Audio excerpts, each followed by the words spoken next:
Yo, Joe, are you ready for this review, man? Let's do it, baby! Millions of views, millions of views, millions of views, millions of views. Yeah! What's going on, YouTubers? It is your boy, Dalyxman, back up here with the casual viewer. And we're here again to do a WWE review on tonight's pay-per-view. Tonight's pay-per-view review was for Night of Champions of 2013. Before we get into that, please subscribe, like me on Facebook, follow me on Twitter, check out everything down below in the description box. And let's go ahead and get into this baby. So, your overall thoughts on the show? I like the main event. I have nothing against the other matches. It's just, me, I could not tell you who fought. I mean, I remember seeing Punk fought. Yeah. That was cool. And then there was that guy, which we'll get into later, the I don't know his name, but he's the guy that came out recently, apparently. Recently? Yeah, that wrestler that came out. Oh, Darren Young. Yeah. About being gay? Yeah. We'll get to him in a second. Yeah. But like Joe just pretty much said, it was a one-match pay-per-view, which is pretty much what we've all been saying for the last month or so. What, is that a term, or is that just a thing? Dude. When you're just looking forward to a pay-per-view that is only good for one match, it's a one-match pay-per-view. Okay. Shut up. Now, other than the main event, what would you say about the pay-per-view overall? Would you recommend that it's worth the $45, or would you say that go out your way and watch it, but don't pay to see it? I mean, okay. Truthfully, I enjoyed what I saw, but as far as having to have paid for it, no. Okay. Because is it good? Yes. Was it worth money? I wouldn't say so. Not for one really good match. Because if it was just the one really good match, you might as well just, no offense, but just go on Twitter and find out who won. Right. Not saying all the matches were bad. Yeah, I'm not saying that they're bad. It's just when in terms of would I pay $45 to see this pay-per-view, only one match was worth the $45. Everything else was just. And I'm sorry, but like $50 for 30 minutes. No. No. But let's go ahead and get into the pay-per-view itself. Starting off with the pre-show, which was the Tag Team Turmoil match with 3MB, Primetime players, the Usos, the Real Americans, we, the people, and tons of funk. Somebody call my mama. Somebody call my mama. Now, I sung that song to you. You was all like, really? Is that the theme song? I thought you made it up. No, I didn't even know that was a real song, I swear. Because you were like, somebody call your mama. Somebody call your mom. And I'm like, what are you doing? What are you doing right now? Apparently I'm on crack. But anyways, let's talk about Darren Young for a second, because I do want to ask you this question about the Primetime players. Mm-hmm. Now, I told you his story about him coming out and him getting all this media attention. He was on Ellen, he was on TMZ, and he's now doing this thing with WWE called Be a Star, where he's going to all these schools and talking to elementary kids about, stand up to the bullies, don't let the bully bully you, don't be a bully, and stuff like that. Okay, side note, I love it when people come to schools and tell you not to get bullied, because I find it funny that the bully is in the school too, and he hears all of this advice, but you know what, hey, maybe it'll help, but I guarantee you really need to teach the kids protocols as to what to do depending on the situation. But back to the review. What do you think about Darren Young coming out and getting this push or this attention because of him being gay? Okay, real talk. Yeah. I don't mind. I mean, it's great that it's like, don't get me wrong. At this day and age, someone coming out gay, it really is only like a big impact depending on the field that they're in. Because back in the day, like a long time ago, it was when certain actors and newscasters and high media people coming out, and it was a big deal. And I'm not saying that, it is a big deal that he came out. I'm just saying that it's like,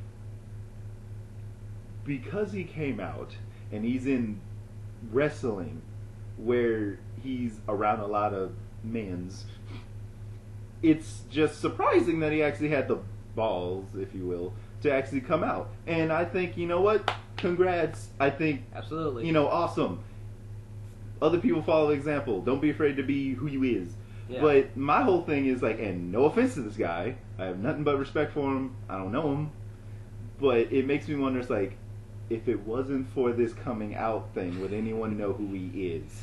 I mean, honestly, I'm right there with you, because as much as I respect Darren Young for coming out and saying that he's gay and he's living his lifestyle, honestly, dude, let's be honest. He would not be getting this push if he had never come out and said he was gay and has got all this media attention. WWE is just taking advantage of it. And I'm sorry that might offend you guys, but it's true.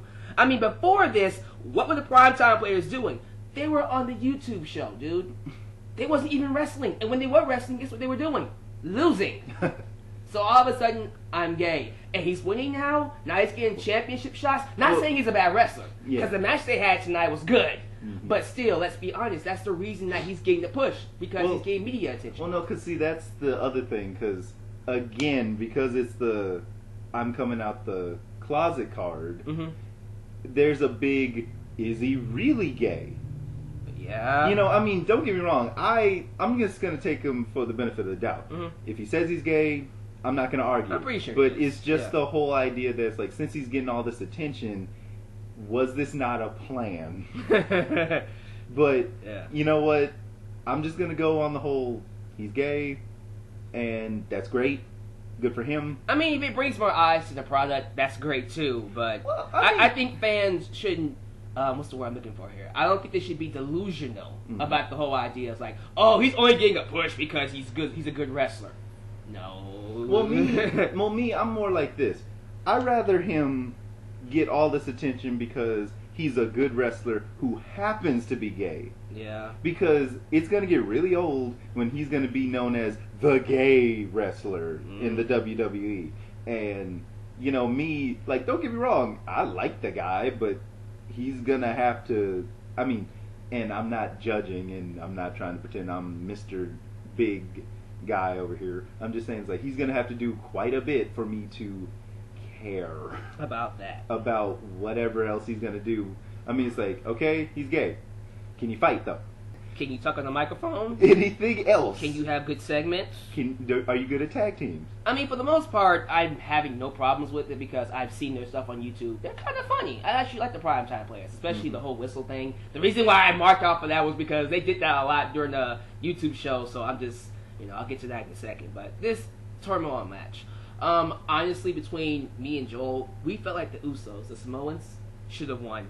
Honestly. Hey, I'm sorry. I like the guys. When I first met them, I was like, oh, wait, it's the Samoan guys. Wait, that's not racist, right? No, it's not racist.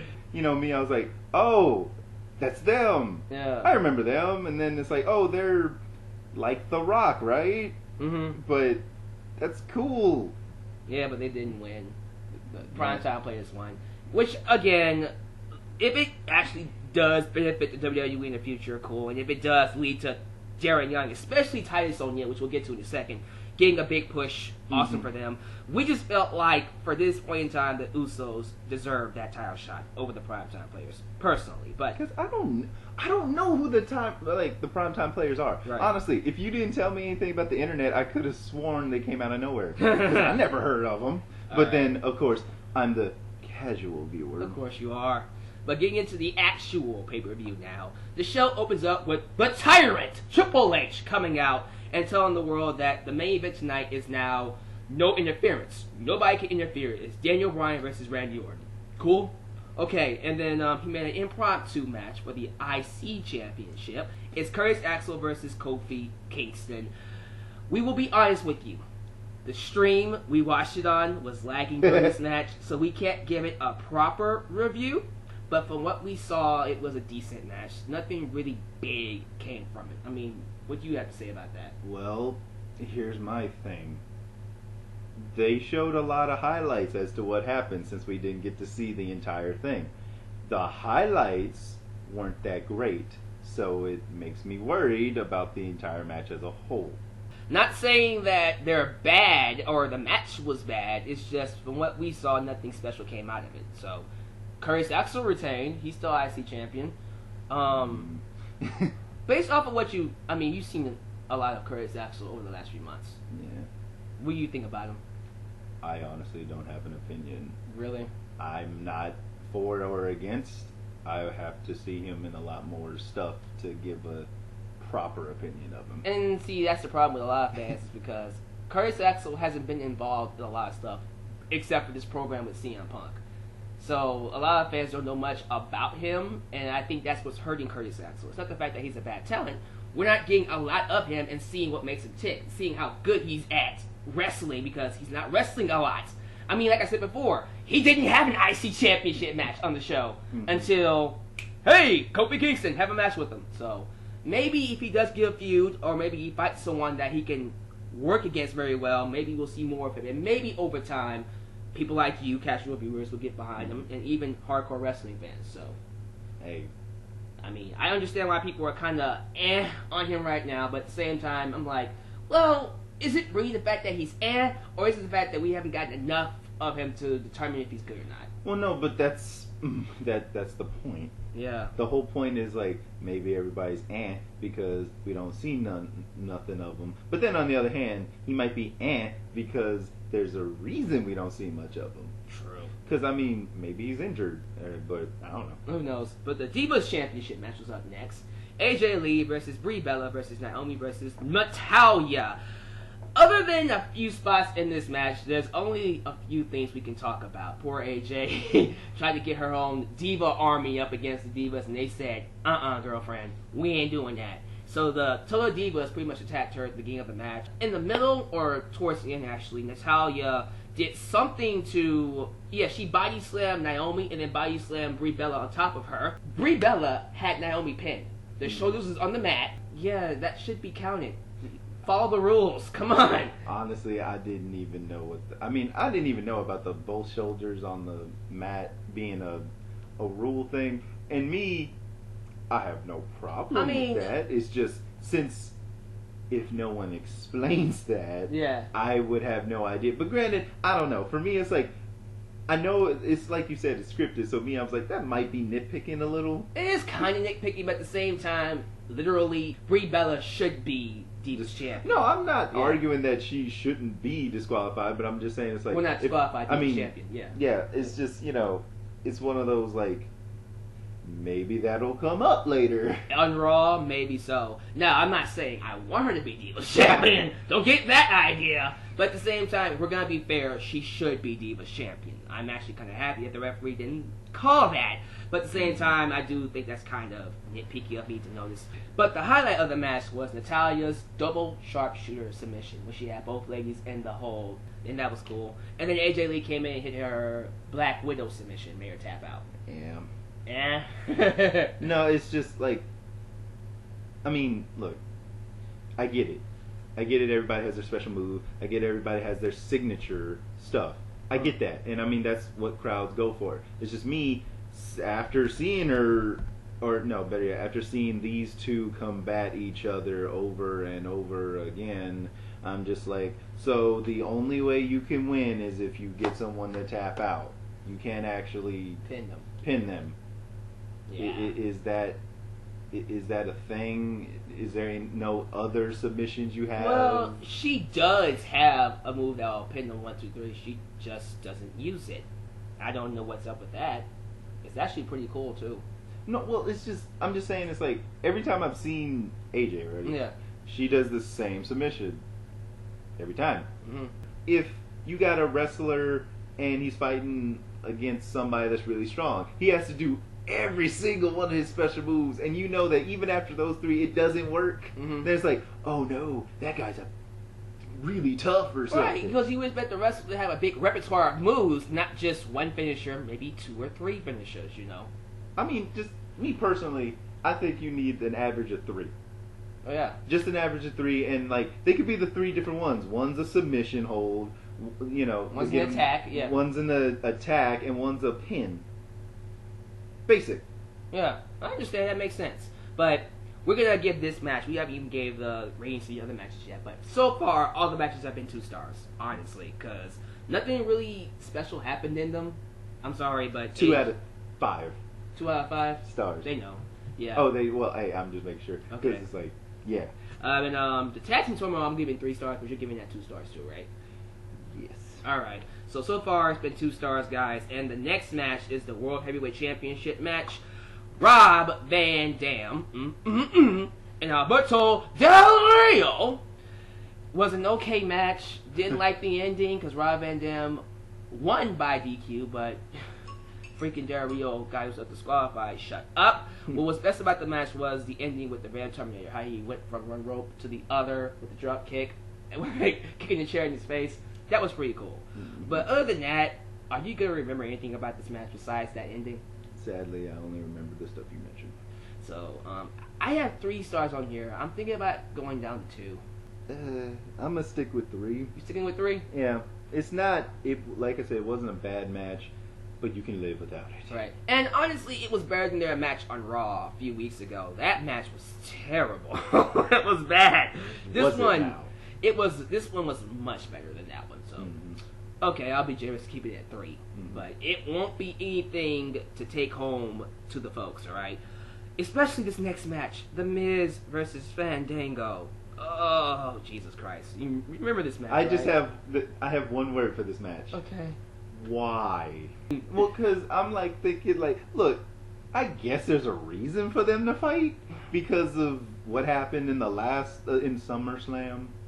Terrible. It was terrible then. It's terrible now. This feud sucks. Okay? I'm just going to say it. It's terrible. It's bad for business because it's making bad programs. On SmackDown, they had one of the worst segments I have ever seen with Miz twerking, pretending to twerk on the ropes. They had R-Truth dancing for no apparent reason. And then the Great Khali. You know who the Great Khali is, right? I've heard of him. Okay, he's a bad dancer. Just know that. Okay, imagine 2 very bad dancers coming into the ring and just randomly dancing in a contest on a wrestling show. Well, no, I mean that's why it's like I get that his gimmick is dancing, but I mean unless his dancing gimmick has something to do with his fighting style, I don't understand. It usually does, but what they're doing with Fandango, first off, is terrible. I don't know what they're doing with Fandango. He has no direction whatsoever. He's just there doing random stuff, and it's just, And then The Miz, I'm sorry, but ever since he became a good guy, he's just been doing crappy TV. Crappy TV. I'm sorry. It's just bad. I didn't like it. Definitely the worst part of the show. Okay, I got a question for you then. Yeah. Do you think The Miz is relevant anymore in the WWE? Well, in my eyes, no. I don't think he serves any purpose whatsoever. His Miz TV segments are garbage. But to fans out there, probably think otherwise. And if they do, go right ahead. But to me, I can do without Miz. Miz cannot appear on the show at all, and I'll be fine. That's how bad it's gotten. It's sad for me to say that because Miz main evented WrestleMania as WWE Champion. And I remember that run because he was actually a solid entertainer during that run. But based off the way he's been doing with it as babyface as of lately, it's garbage. It's terrible. I mean, defend him if you agree with it. If you disagree. I remember when he first showed up. Yeah. I remember he was supposed to be the smug, the smug douche that thought he was way better than everybody else and couldn't back up his words. But then he did back up his words. Yeah. Then we had a problem because he's a big mouth guy that actually can stand up, back up his words. And then, he lost, and then now I'm looking at him and I'm like, what happened to that guy? Yeah, because I don't mind that he's a good guy if that's what he is now. That's fine, but be a good, entertaining, engaging good guy. I'm just saying, I'm just at the point where it's like, well, you're just a talk show host. I don't understand why you're here. Yeah, I'm sorry. Not saying that he's a bad guy in real life, but his TV character is just as of lately. Oh man, this is probably gonna get a lot of people pissed off. Elimination Handicap match, no disqualification by the way. CM Punk versus Curtis Axel and Paul Heyman. I really enjoyed this match. I thought this was one of the best matches on the card, personally. Storyline wise, of course. It's weird that he took on Brock Lesnar at SummerSlam. Well, that's what I was saying. Gave him a run for his money, and then he had to struggle with Curtis Axel. Now, granted, he beat him. He made him tap out. But it's just like, wow, this went on a good 10 minutes. Curtis Axel gave him a run for his money. Well, no, see, that's what I'm saying. Because before I gave it a rating of 4 simply because of the story, but now I gotta bring it back down to 3. Because I'm at the point where it's like, he fought against the Beast. Mm-hmm. And he lost, and everyone still cheered him on. That's awesome. I mean, I like CM Punk, so let's get that straight. But it's just, now with this match, it's like, okay, this ain't even really about the guy he's fighting. He's just trying to get to the other dude. Yeah. And me, it's like, no offense to the show, but I'm like, I remember that there was like backstage segments where, you know, it's like, he doesn't have to go in the ring. He could just go to the guy's house. Yeah. Be like, hey, you stole my something from me. Revenge. But also, I just think for me, Curtis Axel giving CM Punk a hard time. I'm sorry. This is the same guy that lost to Kofi Kingston on Raw and SmackDown, right? I think so on SmackDown. Somebody remind me if I'm wrong or right. But yeah, he had trouble beating people not on CM Punk's level in the previous week. Mm-hmm. And so for him to give CM Punk a hard time, that is nitpicking. It's nitpicking, by the way. Yeah. Don't take this to heart, guys. Okay, but yeah, he still beat him. We got the little beat down afterwards with CM Punk beating up Paul Heyman. That was nice. The whole crowd was into that. But, And then Ryback showed up to interrupt it. and spirit CM Punk into the table and really lacerated his back. By the way, it was really bleeding. Yeah, he got cut.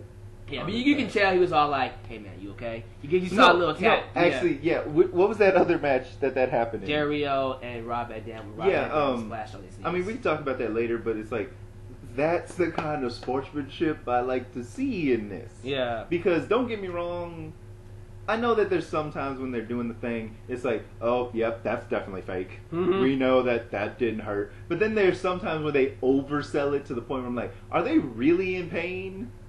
And they're just trying to sell it for the fans so that the fans don't worry? Or what? And then I just like the fact that, like, because Dalyxman over here noticed that, you know, they did this one move and it looked like it really hurt, and then the guys tapping them and their heads are right next to each other, so they could have had a whole conversation. And that same thing happened with Ryback and CM Punk, because honestly, that spear looked painful. And then, you know, I noticed that Ryback tapped CM Punk, so I'm like, there's no reason for you to tap him. So you must be communicating. I suppose so. But yeah, the match ends with Ryback spearing CM Punk through a table, and then Paul Heyman covering him 1, 2, 3. Paul Heyman gets away. CM Punk laments in anguish that he got away from him, and now he's even more pissed and even more raged than before. The storylines, the revenge storyline continues. Mm-hmm. Are you interested more, or are you just kind of like, let's get back to Brock Lesnar, CM Punk? Yeah. Yeah. No, honestly, it's like, this whole getting revenge against that guy, I get that the point is that he's like, hey, you are nothing without me, but in actuality, CM Punk is everything without him. Yeah. But it just kind of gets old when it's like, you keep talking shit. I mean, hold on, let me redo that. You keep talking mess, and then he challenges you to something, and then you like, oh no, I can't do this, I can't do it. Hey, if I lose, you lose. You understand that, right? And it's like, I mean, if that's the point, fine, but I'm bored with it. You're bored with it? You're tired of the formula, pretty much. I'm tired of that. With that character. You want something different with Paul Heyman, pretty much. Yeah, it's like, because I remember, like, back in the day, in order to get back at a wrestler, because you weren't a wrestler, the whole idea is that you hired somebody to fight them, and it was either their worst villain, like their worst enemy, their rival, or someone that they never beaten before. But that was our thoughts on that match. So moving on to the next match, the United States Championship match, Dolph Ziggler versus Dean Ambrose. Remember this match? Match was actually pretty good. It was actually kind of solid to me. Wasn't really happy with Dolph Ziggler just losing outright, just clean, but at the same time, it was still a good match. Dean Ambrose retains. Your thoughts? Okay. It was an okay match. There's nothing to call home to. But me, I'm just looking at it bored because me, I'm like, oh wait, this is that Shield guy, right? Yeah. So that means if he's going to lose, his other Shield friends are going to come, and it's going to be a disqualification. He'll lose the match, but still keep the belt. So I'm like, you know what? I don't care. So obviously you're not very proud of how they've been booking the Shield. Well, me, it's just like, okay, two things could happen. He could either win or lose and still have the belt. So why get invested? I understand. That's how some fans feel about the Shield. But honestly, this was better. He just beat him out clean. I mean, I will admit it's better than the other stuff where it's like, oh, he actually won without any help. But then it's like, it just falls flat for me because all I'm hearing is he either wins or he keeps the belt. Right. Well, that's pretty much it. So he wins either way. So why get invested into Dolph Ziggler winning? Pretty much. Understandable. The tag team match between the Primetime players, millions of dollars, versus Seth Rollins and Roman Reigns. This was a really good tag team match. Titus O'Neil was the MVP. Big boy, the dog bark. I call him the tank. The tank, whatever. And then his whistle. I love that whistle. I think. Oh wait, that was him? I thought it was a ref. No, it was him. Remember when he was doing the mudhole stomps in the corner? No, it's just like when he kept stomping and I kept hearing the whistle. I didn't know that was him. I thought it was the ref. Like, oh, that's illegal. I'm like, yeah. How's that illegal? But then they should sell more whistles. They should get whistles and sell them in respect to the Primetime players. That might get annoying because fans might actually whistle during promos and stuff. Well, I don't think that's gonna work because there's gonna be so many fans right behind everybody, and it's like. Shut up! Stop it! It's just something I should suggest at least. But Titus O'Neil was ragdolling people around. He was clotheslining them. He looked really, really strong in this match. Darren Young looked good too. All four of them looked really good. Especially that ending with Roman Reigns coming in and spearing Titus O'Neil. Mm-hmm. That was devastating. Yeah. What was your favorite part about the match? Well, like the ragdolling thing. Because I still think it's funny that he just picks guys up and just done. I like that part, but then I was also disappointed because I'm like, you do have some moves, right? Obviously, you're strong enough to just hurl them, so do something. But I am happy that he's getting more TV time, though, because, see, this is something I can say positive about Darren Young being gay, because we get to see more stuff like this. You know, I like seeing his strength on display, and he gets to show his talent off a lot more than when he was doing on YouTube. So yeah, it's just, again, it's like I said before, I don't mind that he's gay. It's just, I just hate the fact that him being gay is being used as a gimmick in order to give him more attention. Granted, on the other hand, if it gets him views, who cares? Right. But unfortunately, like I said, they didn't win. The Shield retains. They walk out as Tag Team Champions and with the United States Champion, Dean Ambrose. Mm-hmm. So we get to the main event, and around this time I told you, no championships have changed hands, which made me go, the main event has to end with Daniel Bryan winning, right? Mm-hmm. But me and you were doubtful because it's like, oh, well, Triple H is in charge, something's going to happen to Daniel Bryan, right? Well, because it's like, okay, we're seeing the whole match, and it started, and as far as I'm concerned, it was a 3-star match. And then, it was building up, and I was like, yes! Oh, okay, he might do this. He might win. And then, sure enough, he won. And then it's like, wait. And then both of us are just like, let's see what happens. Is he coming out? Is someone going to pin him? Does anyone else have money in the bank? H? Where's Vince McMahon? Where's Stephanie? What's going to happen? And then he's just shaking people's hands, do whatever, and then the show ends. It's like, oh! So he actually won! So he just won, period. No BS. It's just, he won. However, this actually might lead to something on Raw, because at the end of the match, Daniel Bryan did beat Randy Orton clean with that, I think it's called Busaku knee kick. Mm-hmm. But at the end of the match, after he hit his finisher, the referee did a fast count. People were talking about it was a fast count, 1, 2, 3. And they might actually use that on Raw to say, well, Daniel Bryan, you're not the WWE champion, so I'm going to strip you the championship and have you win it somehow, someplace else. Mm-hmm. But guys, think about it this way. First off, even if, it was a fast count, Randy Orton was not getting up after that. Did you see Randy Orton kick out after the fast count? Like I said, that's a nitpick. It continues the storyline, though. No, I get that, but I'm just saying it's one of those things where, for me, as far as I'm concerned, does it matter? It was a count. He won. I know a lot of people but it was a fast count. It's like, the point is he won. Even if it was a fast count, it just leads to another storyline. And if not, then guess what? It was legit. Right. Even then, but let's say he did lose to Randy Orton here, dude. he just lost his rematch clause. How would he get another championship match after this match if he lost it? How would you guys book that? Will he just get another rematch even though he doesn't have a right to get one because he lost his rematch clause? So either way, I think Daniel Bryan winning was the right decision because first off, fans want it. Fans want Daniel Bryan to be obviously WWE champion. No, the fans were supporting this guy, and that was just so interesting to me because it was like he does the I don't know what it's called, but he does that kick thing where he constantly kicks him over and over again. It's just called kicks. Yeah. Oh, okay. Yeah. I thought it had a name. I don't know. Japanese kicks, you can call it whatever. Whatever. Yeah. I just know he kicked his opponent, and then the crowd, yes, yes, yes, and then he put him on one corner, run all the way to the other side, running right back to him doing a spear, a kick, whatever, and then the audience, oh, and I'm like, really? People are invested. Look at that. Yeah, they was invested throughout the entire match too. They love Daniel Bryan so. And then every time Daniel Bryan got hit, they would say no. Yeah, when he was losing, they would chant no, no, no, and then when he was actually getting something over him, yes.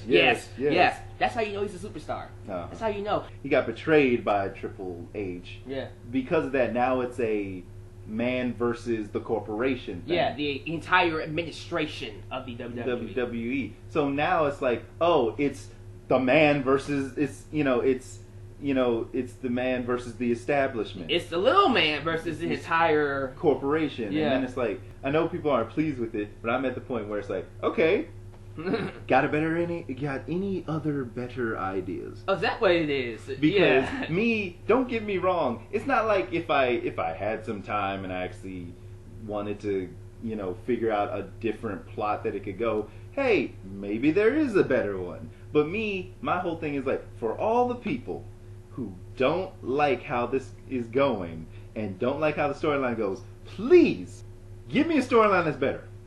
Or make your own storyline. Make up a storyline and make a better one, or make one that you think would rather happen that makes sense to the WWE plot. Exactly. Because, hey, if it's good, guess what? Send them a letter. Let them know. They might hire you. You can tell me that you don't like it. You can even tell me that you don't like it and the reasons why you like it. Because, as far as I'm concerned, if you don't like it, as long as you have a valid reason, cool.